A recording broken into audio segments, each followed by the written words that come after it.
Hi, this is Alonzo Bodden, and I want to welcome you to episode 279 of my podcast, Who's Paying Attention? I had to remind myself this is 279 because I mixed up the numbers last week, and fortunately the team at All Things Comedy caught it and corrected it, but now I think I got it.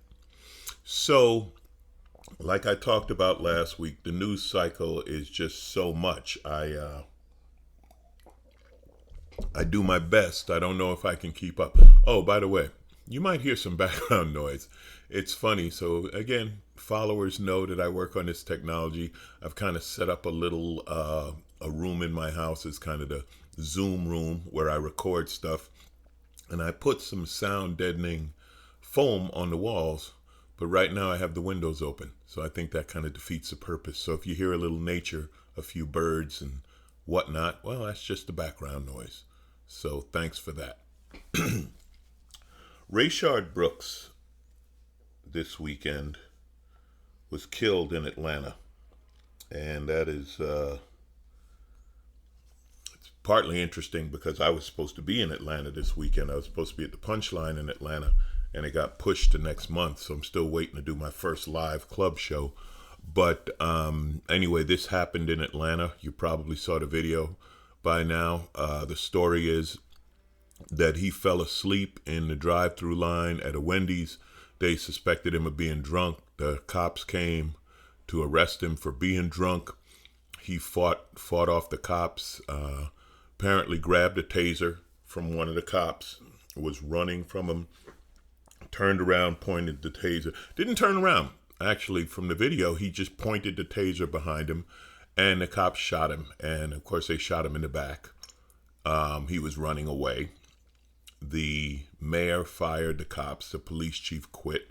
The Wendy's was burned down. Interesting thing about that, there's another video. I mean, we're getting everything on video now, right? Because everybody has a camera at all times. And it showed a white woman trying to start a fire in the dumpster by the Wendy's. So I don't know who set the fire, but you know, this whole thing of the black people doing it, it's been shown over and over on video. Not always black people doing it. So what's going to happen? Well, who knows, right? But it's probably, I mean, they're already showing these police unions defending him, and because he took the taser from them, it's probably going to be justified. The cops will be let off for it, you know. It's too bad real cops aren't like movie cops, right? In the movies, when someone runs from the cops never get tired. Like, they always catch him. They're cardio masters who can run indefinitely. Wouldn't that help in real life if maybe some of them got in shape? But so that was this weekend. Also, closer to home for me, in Victorville and Palmdale. These are two towns in the high desert. Palmdale, about 70 miles north of LA. Victorville, another 30 miles east of that. There are black men hanging from trees. There were two black men hung. They claim both to be suicides. One was homeless.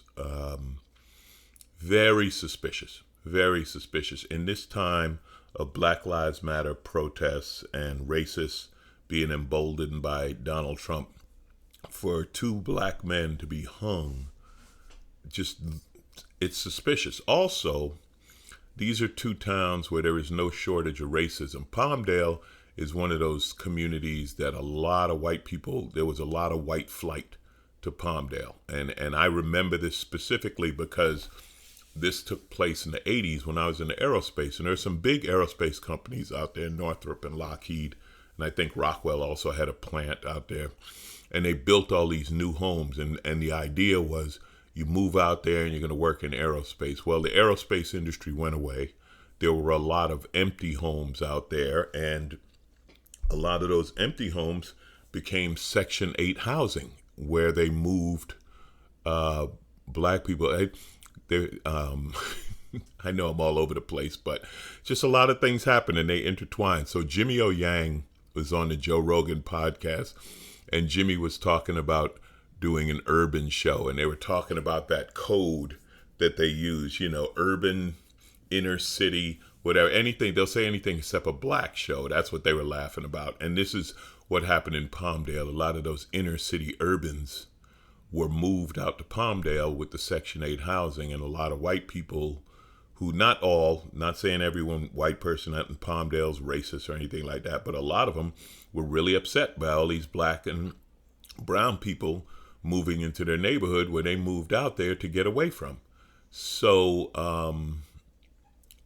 that's why I think it's suspicious, because I know there's a population of white racists in both of these towns, and a black man hanging from a tree. I mean, what? A black man's going to hang himself from a tree across the street from City Hall? It sounds shaky. As you know, the orange idiot, the baby in charge, Lil Trumpy, was going to have his first, let's call it rally, because that's what he calls it, in Tulsa on Juneteenth, June 19th, known as Juneteenth, and I'll explain that in a minute. But it was a horrible idea, and again, this is where the racism, it's beyond dog whistle, okay? So Juneteenth, a lot of people don't understand what Juneteenth is. Juneteenth, and I'll just read you this so you know. On June 19th, 1865, about 2 months after the Confederates surrendered, Robert E. Lee surrendered in Virginia, the Union General Gordon Granger arrived in Galveston, Texas, to inform enslaved African Americans of their freedom, tell them the Civil War had ended, and his announcement put into effect the Emancipation Proclamation, okay, which had been issued earlier, but that's the whole Civil War. So Juneteenth, June 19th, has become a Black Independence Day, celebrating the announcement of the end of slavery. So it's a very significant day. And the idea that Trump was going to hold a rally on this day in Tulsa. Now, Tulsa, as this story's only been coming out recently, but it's in 1921, one of the worst massacres ever happened in Tulsa. There was a black Wall Street in Tulsa. There was a black financial community doing quite well and growing. And of course, a lot of white people resented it. And ultimately, they burned it down. They don't know how many people were killed because they just tossed the black people into mass graves. It was hundreds of black people killed. If you saw the show on HBO, The Watchmen, which is a fictional show, but it started with that. So the idea that Trump would hold one of his racist rallies on Juneteenth in the city of one of the worst massacres of black people in the United States in history, again, beyond dog whistle, unreal that he would do it, and yet not unreal, not unexpected. Well, I don't know if somebody got out the crayons and explained it to him, or if they just, the whole thing was just for the publicity stunt or whatever. But for whatever reason, he's moving it to the next day, to June 20th, still in Tulsa. There were going to be massive protests, which, he loves and hates at the same time. So that was that. Speaking of the baby, June 14th, yesterday, was Obama Day. And if you weren't aware of this, believe me, Trump was aware of this. It was Trump's birthday. So what what the internet decided to do was call it Obama Day, make Barack Obama trend on Twitter, put up a bunch of pictures of Barack Obama. It worked. He was trending. And you know, and I know, and you know that I know that I know that you know that Trump knew about it. He was seething. Wherever he was seething, seeing these pictures of Barack Obama and of Barack Obama trending on Twitter, because, Twitter is his only news source, the only thing he can read, right? 140 characters fits with him. I know it's more than that now, but you understand what I'm saying? He had to know about it, and that's a beautiful thing. So I'm happy to hear that. Moving on and sticking with the Confederacy, NASCAR is banning Confederate flags. Now that, ladies and gentlemen, is huge. NASCAR is doing away with Confederate flags. They will no longer be welcome at their racing venues. One of their drivers, Ray, whatever the hell, he said he's quitting NASCAR. He's never won a race. He's 0-33, and people are just, it's when Twitter is great, because people are just basically saying, well, you and I have the same number of NASCAR wins. And another tweet was like NASCAR saying, who are you? And, LeBron James tweeting that NASCAR doesn't care. But anyway, and of course, then the guy became apologetic and said, they're attacking my family. I didn't mean anything by defending the Confederate flag. Yes, you did. But the Confederate flags are going away from NASCAR. They're going away from naval bases, which they should have been gone a long time ago. They're going away from Marine bases, once again, should have been gone a long time ago. And now, and this is, I didn't even realize how many of these, but there is a movement to change the names of these big army bases that were named after Confederates. I didn't even realize that bases like Benning and Hood were named after Confederates. I mean, that's ridiculous.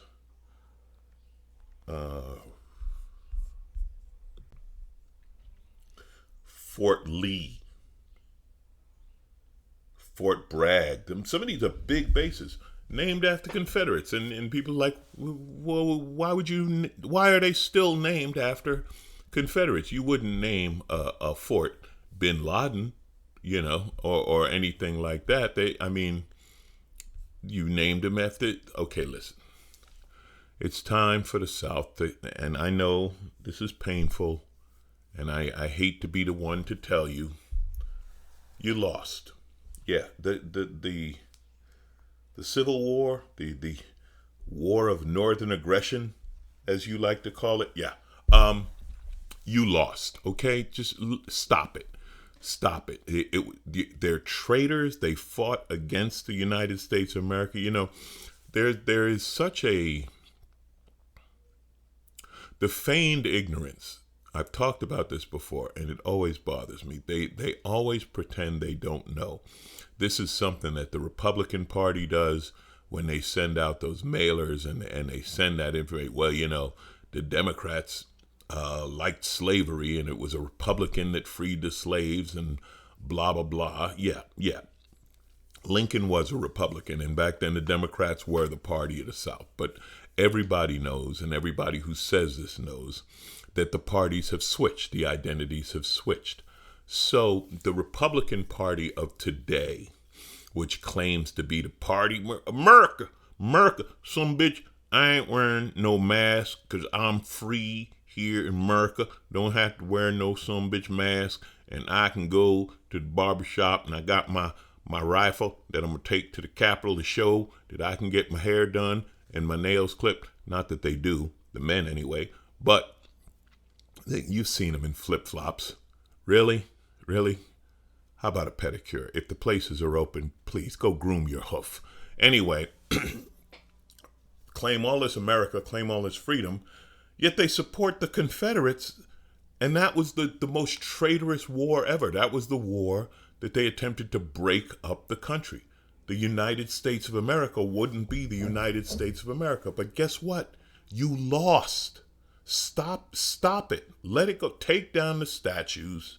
All right? Take down the flags. Stop pretending it was anything other than it was. It was a treasonous attempt to maintain slavery. It was a treasonous attempt to break up this country to maintain slavery.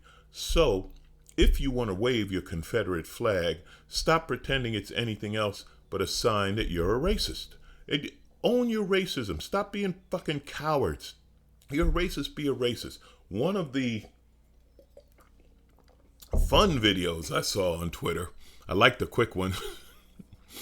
Some racist asshole contractor and an idiot pulls up to a black family's house with a Confederate flag thing in his back window to work on the house. And the woman, the one lady of the house, just opened the door and said, "Turn around, we are not doing business with you." And that was it. That just, yeah. They hit them financially. Let's hit racists financially more often, somewhere where they feel it. Not that I can imagine where I live, some guy pulling up with a Confederate flag in the back of his truck saying, "I'm here to fix the plumbing," or whatever. But if someone's that dumb, screw them. Get rid of them. Speaking of someone that dumb and racism, and you really can't live a week without Karen being at it again. So Lisa Alexander had to apologize to James Juanillo. Okay, when Lisa has to apologize to a man named Juanillo, I think we know what's going on. Lisa, aka Karen, was telling a man in San Francisco that he couldn't stencil Black Lives Matter on his wall. And he had Black Lives Matter in the windows. And she brought her own camera person. She brought her husband. He was her cameraman. He stood 10 feet back to get the wide shot. Karen was all in on this. You can't paint that there. Telling him that, you don't live there. You can't. It's private property. She knows the man who lives there. Blah, blah, blah, blah, blah. Well, guess what? He owned the house. Not only did he own the house, he's lived there a long time.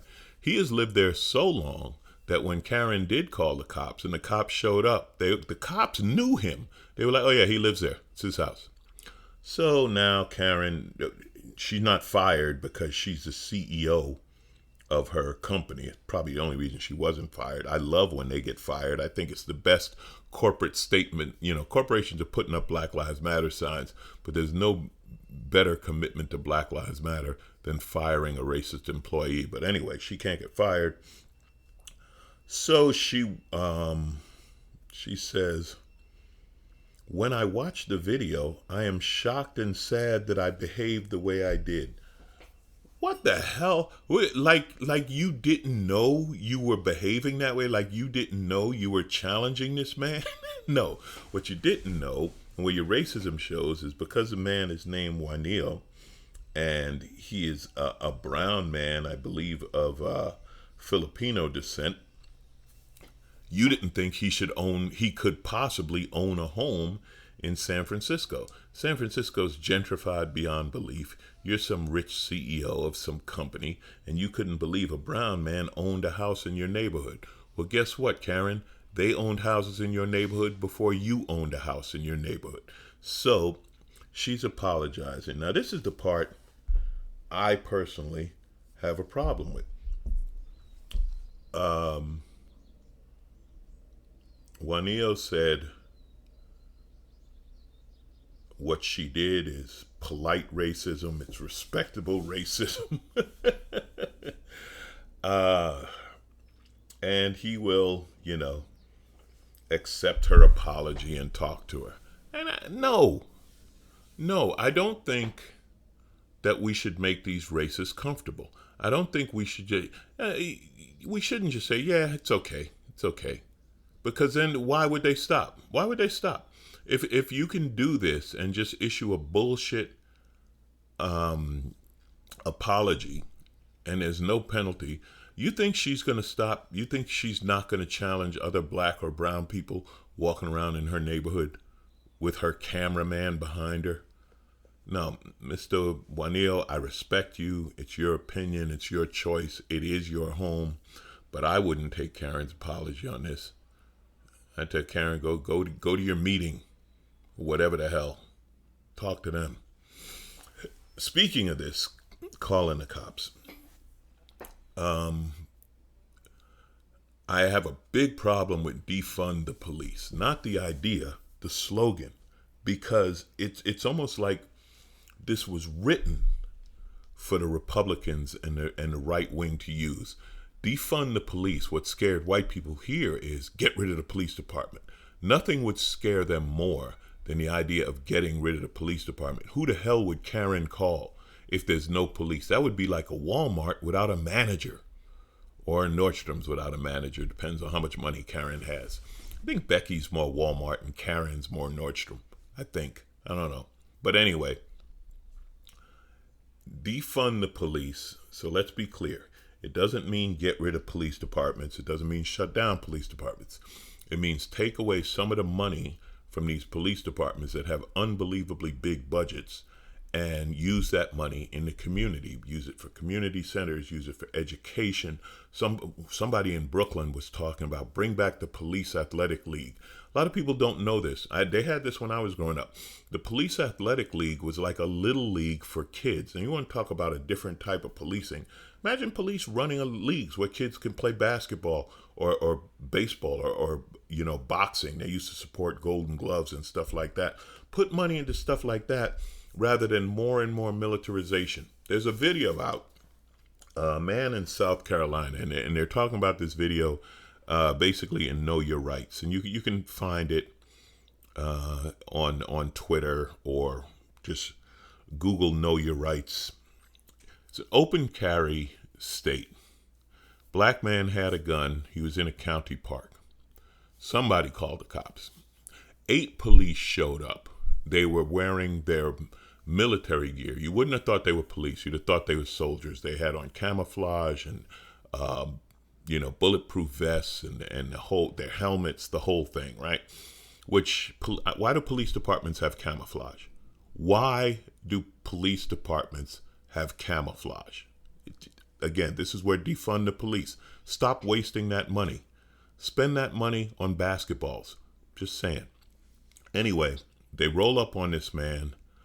The one cop has his hand on his gun. Now, this man is recording this, and he's like, why are you stopping me? And they're like, you have a weapon. And he's like, this is public. They're like, it's not. And he's like, yes, it is. Now, this man knew the law. He knew that because he was in a county park and in a parking lot, that it was public land. He knew he had the right to carry a gun. He knew he didn't have to give the police his name, but he could ask them, and they had to give him their name. But he also talked about this one of the 8 cops, he had his hand on his gun, and he unsnapped, they have that little safety strap on the holster over the gun. He'd unsnapped it. He's like, why are you doing that? You're threatening me by putting your hand on the gun. And then another cop who was the supervisor said, it seems abnormal for you to be out here with a gun. He's like, why is it abnormal? I have a right to be here. And the cop said, well, we can't do anything. So the cops left. And a lot of people are saying that's great. Know your rights. I think it's great he did that. He kept calm. But I think so many things worked in that one. The big one being that the supervisor was there and the supervisor was reasonable. That other cop, the one who had his hand on a gun, he'd have shot him. Black people and the Second Amendment is a tough one. We have the right to carry guns. We have the right to open carry in open carry cities, but it's an excuse to kill us. Tamir Rice was a 12-year-old kid with a toy gun. The cop got out of the car and shot him. So be careful. A professor once told me, never argue your civil rights on the corner with a cop.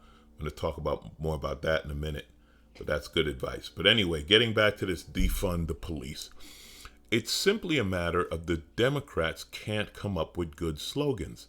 The Republicans, again, they know their audience. They know their audience is simple-minded, short attention span, and they come up with these quick slogans, and they work. Make America great again means nothing. There's no meaning to that. What does that mean? Nothing. When they use words like liberty, they're taking away your liberty. They're taking away your freedoms. It means nothing. It can't be measured, but it works. Defund the police. What they hear is shut down the police department, do away, and they're scared. They're too scared. So that's a bad slogan. It's a good idea. Get some writers. Call the advertising. Somebody call marketing. Come on. as liberal as Brooklyn is, there's no marketing guy in the Silicon Valley. There's nobody who can come up with a better slogan. I don't believe that. You invented Google, for God's sake. I read a great article. Jalopnik is a car lover's online, well, I guess it's a magazine, news, whatever you want to call it. It's about cars and driving, and you guys know how much I love all that. And a guy wrote a piece about the case for ending traffic stops. Traffic stops are a bad idea. Traffic stops are used to raise money. You know, the little towns that have speed traps, and traffic stops are used as a vague way for cops to search you, to check you. You know, you had a tail light out, you were speeding, you rolled through a stop sign, then they pull you over. It's at that tense moment. This is when a lot of cops walk up. A lot of cops are scared to do it. A lot of police are scared. They say it's a very dangerous thing when they're walking up because they don't know who's in that car or what's in that car. And, you know, they pulled him over because he was black, but they weren't sure if he was one of the good blacks or one of the bad blacks. It was a dangerous moment. I was scared. So the writer of this article, Raphael Orlov, talked about traffic stops don't keep us safe, okay, because they don't prevent speeding. A police car parked on the side of the highway prevents speeding more than a traffic cop. Police have done this. Leave a decoy car next to the highway. People see it and slow down. We've all done that. When you see that police car on the side of the road, you slow down. So if it was about preventing speeding, they could just do that. Tens of thousands of people are killed on the roads, you know, hit by cars, car accidents, etc. Traffic stops don't do anything to change that. They definitely make money. So, Department of Justice investigation revealed that in 2013, police in Ferguson, Missouri, issued arrest warrants for 9,000 people. Almost all of those for municipal code violations such as failure to pay a fine or missing a court appearance. The city collected $2.4 million in fines and fees. So what are they doing? They're writing tickets. You don't show up. They turn it to a warrant. They collect more money.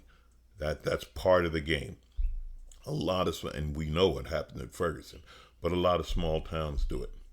So he's saying, why don't we just do away with traffic stops? Now, I get it. And I think that's a good idea. But again, this is where we get into good police, real police versus bad police. So a real cop, or like here in California, they have the highway patrol. The highway patrol, you remember Chips? You watched the show. Watch the movie. The movie Chips was actually hilarious. But anyway, that's what they do. They write tickets. They patrol the freeways, the highways. They write tickets. Most of them do a good job. And that's what they do. And you're aware of it. You see them. You slow down. That's okay. The traffic stops on the street, and again, this is where the bad cops come in, when they use it because you're black on the wrong highway in the wrong town. I mean, in the 80s, oh my God, if you were black and you drove into Beverly Hills, you were getting pulled over. You know, that's the kind of thing we're talking about. The driving while black stops. The driving while brown stops. The we don't like the look of your car, or you shouldn't be here. But to do away with traffic stops, and he talks about using cameras instead. No, because it's been shown the cameras, first of all, more Big Brother. The cameras are wrong a lot of times. They had a lot of cases here in California. A judge threw out all these red light tickets because what they did was they shortened the yellow. See, they shortened the yellow when they put up the red light cameras. Why? To make more money. Because now when you thought you would be driving through a yellow, light turns red, so you get a ticket. Also, they can be less than accurate. And I remember in Phoenix, they clocked a Hyundai with a camera doing 140 miles an hour. The guy just went to court like, Your Honor, my car can't go that fast. It's a little Hyundai. This particular car couldn't go that fast. So again, it's not about doing away with traffic stops, in my opinion. It's just about using them for traffic stops, using them for obvious violations, and stop using them to racially profile people, and stop using them to make money. On a side note, and it's a side note now, we don't care. Corona cases jumping through the roof. Every place is reopening. Numbers are going up. Texas, Florida, California, we're all reopening at different speeds, and the numbers are going up. The Rona ain't gone nowhere. The Rona is out there. Like I said, these mask people think, my right to not wear masks. People are literally coughing on people intentionally and stuff like that. And if you to ask someone to wear a mask, and they cough on you, shouldn't you be allowed to punch them in the mouth? Like, as long as you're going to have contact, make the contact count. That's what I'm saying. Just, pow, that would be a good response. Just saying. But anyway, we don't care, because we ain't staying home. America's lost its mind. The Rona's out there, but people are willing to take a chance. And I'll tell you what, the moment when I really saw how it's changed, there's a news report that, if you have Spectrum, every time you turn on your TV, it comes up to the local Spectrum News. Funny how they did that. But anyway, they were talking about corona cases in Los Angeles County. And during the shutdown, they would give numbers of how many people got it, and the testing, and people fatalities, et cetera, et cetera. The last one, that's what they said, LA County is 98% corona free. See how you switch that? Instead of 2% of people got it, and the number, that's a big number, 2% the LA County population. There's over 10 million people here. But instead, you just say, we're 98% corona free. I don't think we care. I still wear a mask when I'm in a place where there's a number of people, even if it's outdoors. But I don't wear a mask all the time. If I'm like riding my bike on the bike path or something, I don't. I'm not in close proximity. I'm not breathing on someone. I believe it's a matter of being courteous and not breathing on people. I don't think it's going to protect us or anything. But again, I like listening to scientists rather than politicians. And I'm certainly going to not listen to a bunch of right-wing crazies. And it has been politicized. It's absolutely, Republicans say no masks, Democrats say masks. So it is what it is. Finally, I want to talk about 846. 846 is a special that Dave Chappelle has released on Netflix. You have to see it. In my mind, Dave Chappelle is now the GOAT. For anyone who's been under a tree, GOAT stands for greatest of all time. As a comic who does social commentary, I've always loved Chappelle, and I've people would ask me, and I'm like, I always thought George Carlin was the greatest social commentator we ever had. If George Carlin was alive today, it'd be amazing to hear what he has to say. But watching Dave do this, Dave is now my GOAT. Dave has taken over. Dave called out, first of all, he wasn't afraid to not be funny. That's the first thing. Because this is real. And he's funny, and he can't help but be funny. But he wasn't afraid to not be funny. He called out people by name. Don Lemon, Candace Owens, called them out by name. I'm not going to give it away, but he gave his opinion. He talked about what we're doing, the protests and the violence, and he put it to the cops in terms of what they did in a situation. And it was wow. And he used a reference that I haven't heard anyone else. Once again, I haven't heard anyone else use this reference, but the reference was perfect and brilliant. And Dave said something specific. And he said to Don Lemon, I'll give this away. He said, the streets are talking. The streets are talking. And Dave, you are the voice. You are in touch with the streets. You feel it. And he put it into words in such a brilliant way. So please do yourself a favor. Also, some interesting coincidences with the numbers. I'm no numerology person, but there were some interesting coincidences with the numbers, 846. And and 8:24. Watch it. Watch it. Watch it tonight. Watch it today. Watch it again. Dave Chappelle is the GOAT. Dave speaks. We gotta listen. Thank you for listening. This has been episode 279 with birds in the background. I hope you're safe. Be careful. These streets are talking, and they telling you shit's crazy out here. Still, between the Rona, the cops, and who knows what else might get you. Just be careful. I'm Alonzo Bodden. I'll be back. I'm coming back live. They pushed it another month. That's all right. I'm gonna be back. Some comics are already doing. It's getting to where I'm gonna be jealous of comics who are actually working. So I'm gonna get back out there. Thank you for listening. Keep laughing. Limit your news intake and go watch Dave Chappelle. Good night.